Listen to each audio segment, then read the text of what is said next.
नमस्कार। दिन भर की हाइलाइट्स जानने के लिए सुनते रहिए सुजस आवाज राजस्थान। नमस्कार, आप सुन रहे हैं सुजस पॉडकास्ट। मैं हूं आपके साथ मेधा और मेरे साथ है शेखर। एक नजर आज की हेडलाइंस पर। लोकसभा चुनाव के दूसरे चरण के लिए 65.52% वोटिंग। प्रदेश के 25 लोकसभा क्षेत्रों में हुआ कुल 62.10% मतदान। 8 लोकसभा निर्वाचन क्षेत्र में महिलाओं ने किया पुरुषों के मुकाबले अधिक मतदान। बाड़मेर 76.5% मतदान के साथ रहा प्रदेश में अव्वल। 1 मार्च से अब तक 932 करोड़ रुपए से अधिक मूल्य की अवैध शराब, नकदी और अन्य सामग्री जब्त। राजस्थान के सभी 25 लोकसभा निर्वाचन क्षेत्र में 62.10% मतदाताओं ने अपने मताधिकार का प्रयोग किया। ईवीएम से 61.53% और पोस्टल बैलेट से 0.57% मतदान हुआ। मुख्य निर्वाचन अधिकारी प्रवीण गुप्ता का कहना है कि इस वर्ष बाड़मेर लोकसभा क्षेत्र में सबसे ज्यादा और करौली धौलपुर लोकसभा क्षेत्र में सबसे कम मतदान हुआ है। श्री गुप्ता ने बताया कि दूसरे चरण में राज्य के 13 लोकसभा क्षेत्रों में 26 अप्रैल को हुए मतदान के दौरान 65.52% मतदाताओं ने अपने मताधिकार का प्रयोग किया। इसमें ईवीएम के जरिए 65.03% और पोस्टल बैलेट के जरिए 0.49% मतदान हुआ। दूसरे चरण में सबसे ज्यादा 76.05% मतदान के साथ बाड़मेर सबसे आगे रहा। वहीं टोंक सवाई माधोपुर में सबसे कम 57.13% वोटिंग हुई। प्रदेश में इस बार 8 लोकसभा निर्वाचन क्षेत्र ऐसे भी हैं जहां इस बार महिलाओं ने पुरुषों के मुकाबले अधिक मतदान किया है। इनमें बांसवाड़ा,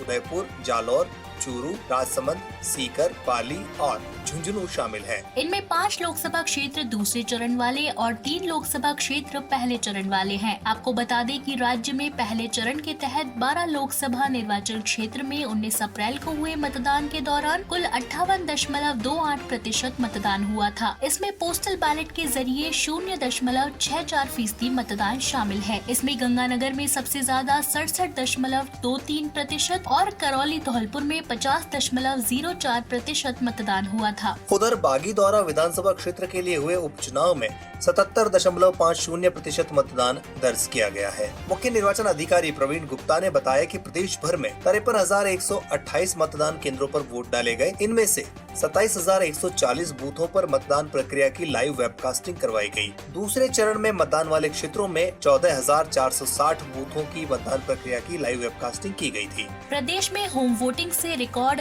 58.39% मतदान हुआ। सभी 25 लोकसभा निर्वाचन क्षेत्र में 73,799 वोटर्स ने मतदान किया। इनमें से 56,691 बुजुर्ग और 17,108 दिव्यांग मतदाता शामिल हैं।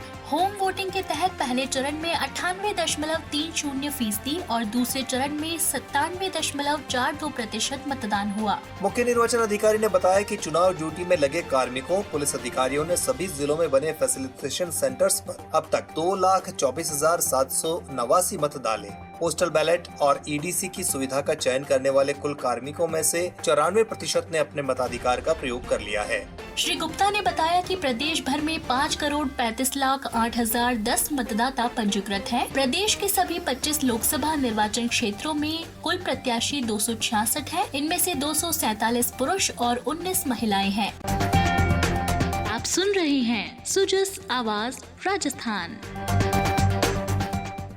राजस्थान में लोकसभा चुनाव के मद्देनजर अलग अलग एनफोर्समेंट एजेंसियों ने मार्च महीने की शुरुआत में अब तक नशीली दवाओं, शराब, कीमती धातुओं, मुफ्त बांटी जाने वाली वस्तुओं यानी फ्रीबीज और अवैध नकद राशि के रूप में 932 करोड़ 41 लाख रुपए कीमत की जब्ती की है। आदर्श आचार संहिता लागू होने के बाद से निर्वाचन विभाग के निर्देश पर 16 मार्च से अब तक एनफोर्समेंट एजेंसियों द्वारा पकड़ी गई वस्तुओं की कीमत 834 करोड़ रुपए से ज्यादा है। मुख्य निर्वाचन अधिकारी प्रवीण गुप्ता ने बताया कि प्रदेश में चुनाव को प्रभावित करने के उद्देश्य से संदिग्ध वस्तुओं और धन के अवैध उपयोग पर अलग अलग एजेंसियां कड़ी निगरानी कर रही हैं। इसी क्रम में प्रदेश भर में लगातार जब्ती की कार्रवाई जारी है। 1 मार्च से अब तक राजस्थान में 4 जिलों में 40-40 करोड़ रुपए से अधिक, 9 जिलों में 30-30 करोड़ रुपए और 13 जिलों में 20-20 करोड़ रुपए से अधिक मूल्य की संदिग्ध वस्तुएं और नकदी जब्त की गई है।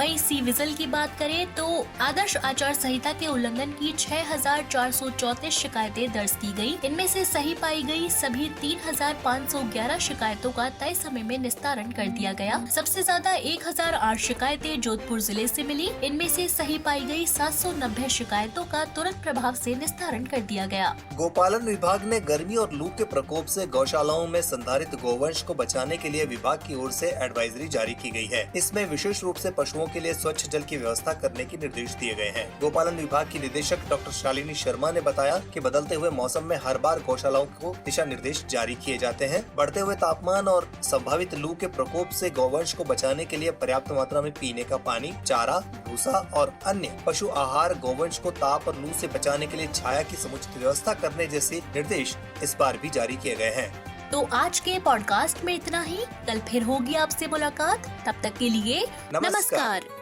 नमस्कार।